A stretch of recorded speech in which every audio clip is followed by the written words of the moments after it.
नमस्कार, मैं अविनाश राज छोटा मंच कौन बनेगा करोड़पति में स्वागत करता हूं। तो आज हमारे सामने हमारे पास आए हुए हैं मिस्टर दिव्यांशु, जो कि बोकारो से आए हुए हैं और IIT BHU से ग्रेजुएट किया हुआ है। और ये हमारे लिए बहुत अच्छी बात है कि ये और दूसरे लोगों के लिए, आप भाइयों बहनों के लिए मोटिवेशन का काम करेंगे। तो दिव्यांशु जी, बहुत बहुत आपका स्वागत है अविनाश राज छोटा के विषय में। तो कैसा लग रहा है यहाँ पे आके?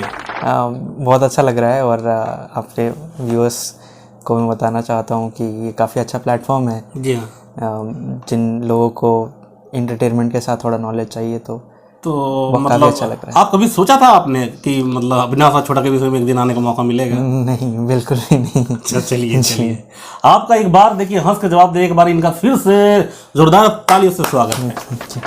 तो जैसा कि परंपरा रही है कि क्वेश्चन पूछ कर जो ही आपके बारे में जानना चाहेंगे और भाइयों बहनों के लिए आपने जो मोटिवेशन का काम करेंगे, आपने कैसे संघर्ष किया, IIT कैसे सक्सेस किया, उसके बाद अभी क्या कर रहे हैं, तो सबसे पहले क्वेश्चन पूछ के आज की परंपरा का शुभारंभ करते हैं। तो क्या शुरू किया जाए? जी शुरू। तो आज का प्रश्न जो है आपके टैबलेट पे ये रहा कि Rajya Sabha has equal powers with Lok Sabha in option A the matter of creating new all India services, option B amending the constitution और option C the removal of the government, option D making cut motions.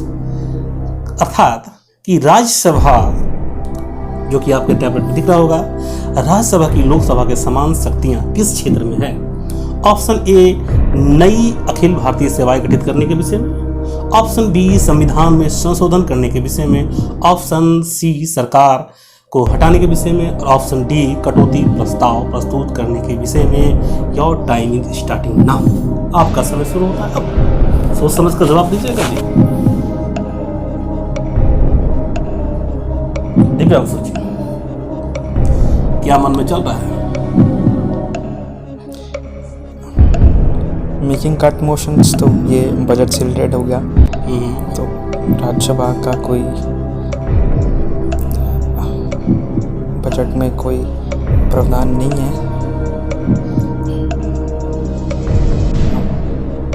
ए और B में confusion थोड़ा। आपके पास समय है? B answer लगता है, amending दी constitution, जो कि अभी हाल फिलहाल लगता है अमेंडिंग द कॉन्स्टिट्यूशन, हाँ। मतलब कहना कि संविधान के संशोधन जी, अभी जो कि हाल फिलहाल में CA और अच्छा दोनों के पावर के बारे में बात हो रही थी। हाँ, तो वहाँ पे बिल पास हुए हैं। तो मुझे लगता है कि इन चारों में से बी ऑप्शन। Final answer? जी लॉक कर दिया जाए? हाँ। चलिए, आप मुस्कुरा के कहते हैं तो लॉक करते हैं, देखते हैं आंसर क्या होता है। भाइयों बहनों,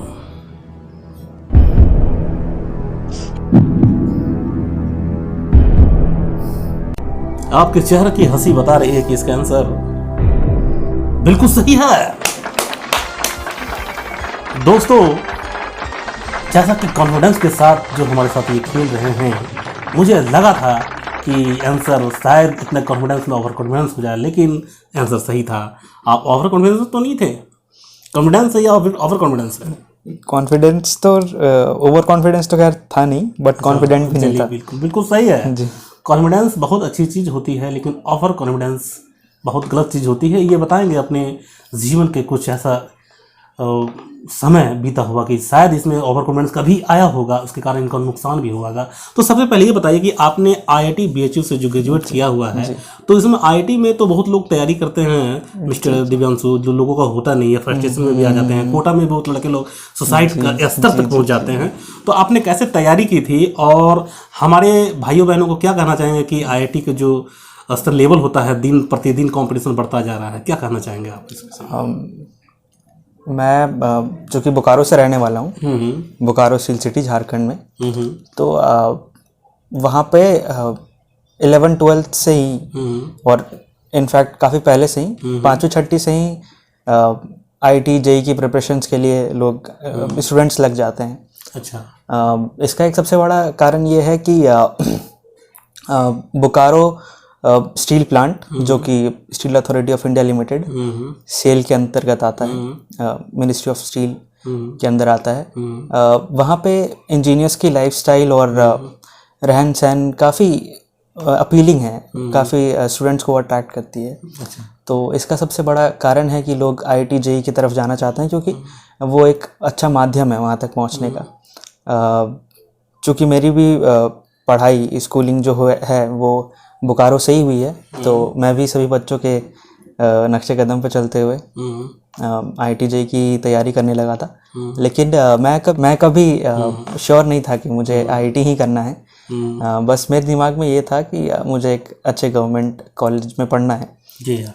तो बहरहाल जब मैं 11वीं में पहुंचा तो 10वीं में चूँकि मेरे उतने अच्छे मार्क्स नहीं आए थे, बट मेरे हिसाब से ठीक ठाक थे।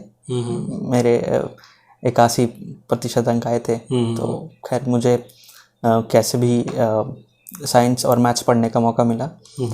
तो फिर चूँकि हम जानते हैं कि 11th क्लास एक बहुत बड़ा गैप होता है 10th और 11th में, मैं कभी उतना श्योर नहीं रह पाया कि मुझे IIT ही करना है या NIT जाना है। बस हाँ, इंजीनियरिंग करना है, ये एक क्लियर गोल सेट था। क्योंकि उसके दिव्यांशु जी, जो IIT क्लियर किया आपने, कितने घंटे पढ़ते थे? लोगों का अक्सर प्रश्न होता है इसमें कि 6 घंटे 7 घंटे, कितने घंटे पढ़ते थे या 10 घंटे?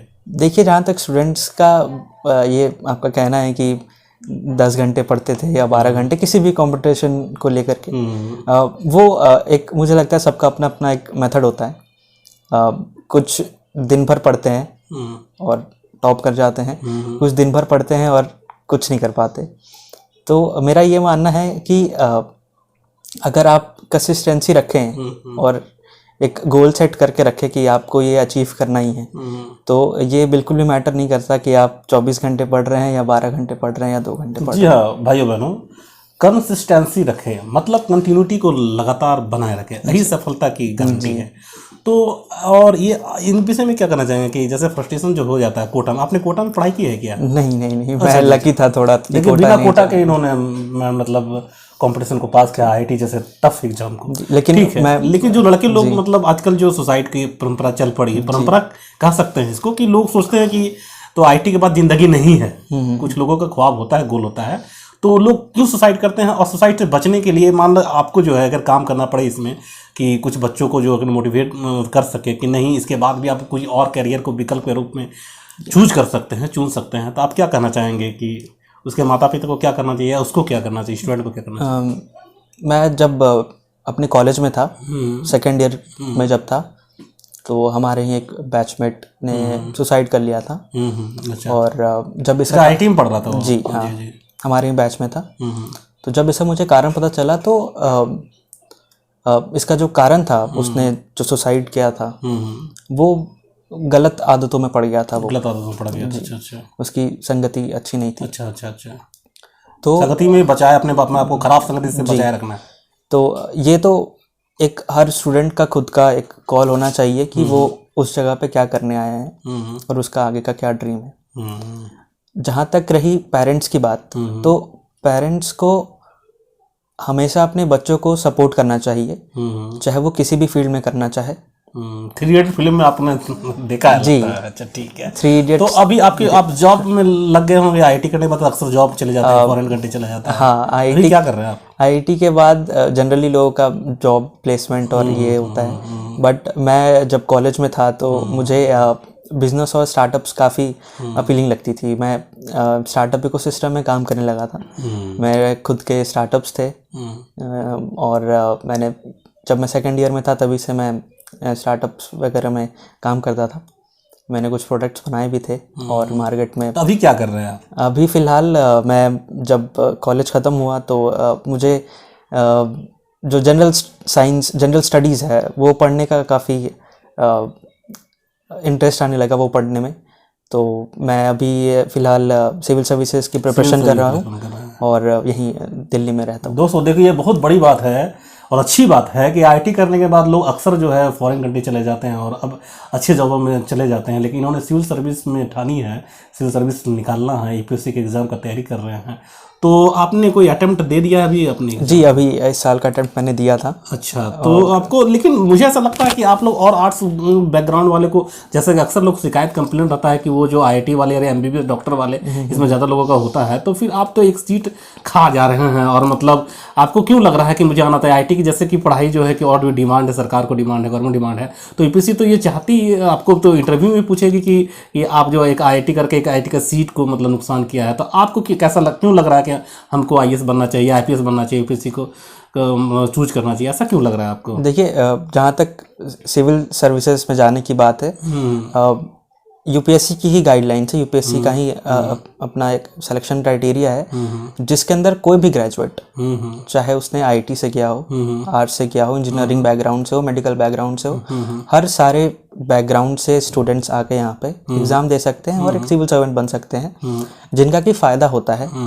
अब इन टर्म्स ऑफ इंजीनियरिंग की, मैंने इंजीनियरिंग की है और मैं फिर एक सिविल सर्वेंट बन रहा हूँ और मैं एक सीट खा गया, तो इंजीनियरिंग में रहते हुए जब इंजीनियरिंग में कर रहा था तो उस दौरान मैंने काफ़ी सारी चीज़ें सीखी हैं, जो कि मैं जब एक सिविल सर्वेंट बन जाऊं या फिर कोई भी गवर्नमेंट ऑफिशियल बन जाऊं, तो वो सारी चीज़ें मुझे काफ़ी डे टू डे लाइफ में हेल्प करेंगी, और उसका यूज़ करके मैं एक अच्छा सिविल सर्वेंट बन सकता हूँ। ठीक है, तो दिव्यांशु जी, आपके उज्जवल भविष्य के लिए मैं शुभकामना देता हूँ, और इसके साथ ही पूछना चाहता हूँ कि आप लोग कितने भाई बहन हैं? जी, मैं अकेला हूँ। अकेले हैं आप? मम्मी पापा आपके बोकारो में रहते हैं, आप दिल्ली में तैयारी करते हैं? जी, हाँ। कितना UPSC की तैयारी करते हैं इतने बड़े कि, तो कभी फ्रस्ट्रेशन होता होगा आपको? जी, ऑनेस्टली स्पीकिंग तो फ्रस्ट्रेशन नहीं बोलूँगा मैं इसे। फ्रस्ट्रेशन नहीं बोलेंगे? मैं इसे एक फेज़, जो ये मेरा प्रिपरेशन का फेज़ है, इसका एक पार्ट बोलूँगा, क्योंकि आप हर टाइम आप सिर्फ पॉजिटिविटी के साथ नहीं रह सकते, आपको कभी कभी निगेटिविटी के साथ भी झेलना पड़ेगा, और अगर आपको कुछ अच्छा करना है तो आपको इस निगेटिविटी को पार करना ही पड़ेगा। You want to say that frustration is a part of UPSC preparation? Yes. जो फ्रस्ट्रेशन है, मेरे ख्याल से फ्रस्ट्रेशन सबको होती है लाइफ में, कम होनी चाहिए, ज़्यादा तो होनी नहीं चाहिए। कम फायदा करता है। मैंने सुना है कि कम जो है फ्रस्ट्रेशन अगर कम रहेंगे तो आपको ऐसा लगेगा कि हमको और तैयारी करना चाहिए, लेकिन ज़्यादा फ्रस्ट्रेशन में डिप्रेशन के स्तर तक पहुंच सकता है इंसान। तो इन सब के लिए, सभी चीज़ों के लिए उपाय हैं। आप मेडिटेशंस करें, आप योगा करें, आप दोस्तों से बात करें, घूमें फिरें, सिर्फ 24 घंटे पढ़ाई। दिव्यांशु जी एक बहुत बड़ी अच्छी बात बता रहे हैं कि अगर आप एक अच्छा मिशन में लगे हैं, या IIT का तैयारी कर रहे हैं, या MBBS का तैयारी कर रहे हैं, या UPSC का तैयारी कर रहे हैं, तो आप मेडिटेशन करें, दोस्तों से बात करें, पिक्चर भी देखें, है ना, तो फिल्में भी सब देखने चाहिए हैं, अपने माँ बाप से बात करें, क्योंकि माँ बाप से बात करने के लिए बात करने से अपने आप को मिलता है मोटिवेशन, खुद माँ बाप में, है ना। तो अपने माँ बाबूजी को आप बहुत प्यार करते होंगे, क्योंकि आप अकेला हैं, तो कभी कभी थोड़ा जिद्दी भी अब होते कि मैं अकेला हूँ तो मुझे कुछ ऐसे चाहिए, सारी डिमांड आपकी पूरी होती होगी, है? नहीं, ऐसा तो अच्छा। मैं नहीं रहा कभी बचपन से ही नहीं रहा। जी, अच्छी बात है। ये शायद मेरे घर वालों ने मुझे काफ़ी एक कंजर्वेटिव माइंड थॉट बोलूँगा उनका, कि उन्होंने हमेशा मुझे उन चीज़ों की ही आदत डलवाई है जिसकी जिद नहीं करनी चाहिए, जिनकी जिद नहीं करनी चाहिए। बिल्कुल बिल्कुल। तो और दिव्यांशु जी, ये जो माँ पापा के आप कभी जो है मैंने सुना है ये कि जो मतलब अच्छी पढ़ाई कर लेते हैं, UPSC की तैयारी करते हैं, तो वो जो माँ बाप की सेवा नहीं करते, कभी आपने पैर और दबाया है? बढ़िया, मतलब ये ऐसे लोग आज का संस्कार भूलते जा रहे हैं, तो अपने पैर और दबाया है या उनके पैर छूते हैं? हाँ, मैं हर बार करता हूँ। अच्छा। मैं जितनी बार भी फोन पे भी बात करता हूँ तो प्रणाम बोल के ही बात करता हूँ। बोल के ही बात करते हैं, हम लोगों का संस्कार है ना, हमारे इंडियन कल्चर का। अगर नहीं बोलता हूँ तो फिर लगता है कि कुछ छूट गया है। अच्छा। तो अपना डेली बात कर ले तो आप, है ना? लोग तो कुछ लोग मुखर्जी नगर में रहते हैं, कहते हैं कि जी मैं अपने बाबूजी से तब बात करता हूँ जब महीने में पैसे खत्म हो जाते हैं। ऐसे भी कुछ लोग हैं, अपने फ्रेंड वगैरह है क्या? है ऐसा है मेरे क्या? फ्रेंड्स तो ऐसे नहीं है, अच्छा अच्छा अच्छा बट ऐसा नहीं करना चाहिए। अच्छा नहीं करना चाहिए जी, ये गलत है। आप क्योंकि पेरेंट्स आप पे काफ़ी भरोसा करते हैं, तो आपको उनके भरोसे पे भी खड़े उतरना चाहिए। चलिए, मतलब अपने माँ बाप के लिए भी, आप देश की सेवा करने के साथ साथ अपने माँ बाप की भी सेवा कीजिए, बिल्कुल। ऐसी हम कामना करते हैं। और आप मेरे भाइयों बहनों से, जो हमारे व्यूअर्स हैं जो देखते हैं मुझे, उसके लिए क्या कहना चाहेंगे कि आप मतलब एकदम दिल खोल कर तैयारी करें, स्टडी करें, आप क्या कहना चाहेंगे? आप किसी भी फील्ड में हो, आप चाहे प्रिपरेशन कर रहे हो या जॉब कर रहे हो या किसी भी प्रोफेशन में हो, आपका जो वो फेज़ है उस फेज़ को एंजॉय करें। एक बहुत ही फेमस गाना है कि अरिजीत सिंह का गाना है कि सफ़र खूबसूरत है मंजिल से भी। तो आप मंजिल की तो सोचे ही, बट उस सफ़र को भी एंजॉय करते रहें। बिल्कुल, और जो है खूबसूरत है, एक लाइन दिव्यांशु जी ने कहा, और मैं कहता हूँ कि गुमराह तो वो है जो कि घर से निकले ही नहीं है, और मंजिल मिल ही जाएगी भटकते ही से, है ना, मंजिल मिल जाएगी आपको। और तो बहुत अच्छा लगा दिव्यांशु जी आपसे बात करके, और फिर नेक्स्ट वीडियो में आपसे जब भी मुलाकात होगी तो फिर नेक्स्ट वीडियो में आपसे किसी सिलसिले किसी टॉपिक में बात किया जाएगा। धन्यवाद आपका, बहुत बहुत धन्यवाद। इनका जोरदार ताली से इनका फिर से एक बार स्वागत करें। और अगर वीडियो अच्छा लगता है तो इसी तरह से आप कमेंट कर सकते हैं कि किस टॉपिक में आपको वीडियो चाहिए। तब तक नमस्कार, जय हिंद, वंदे मातरम। वंदे मातरम।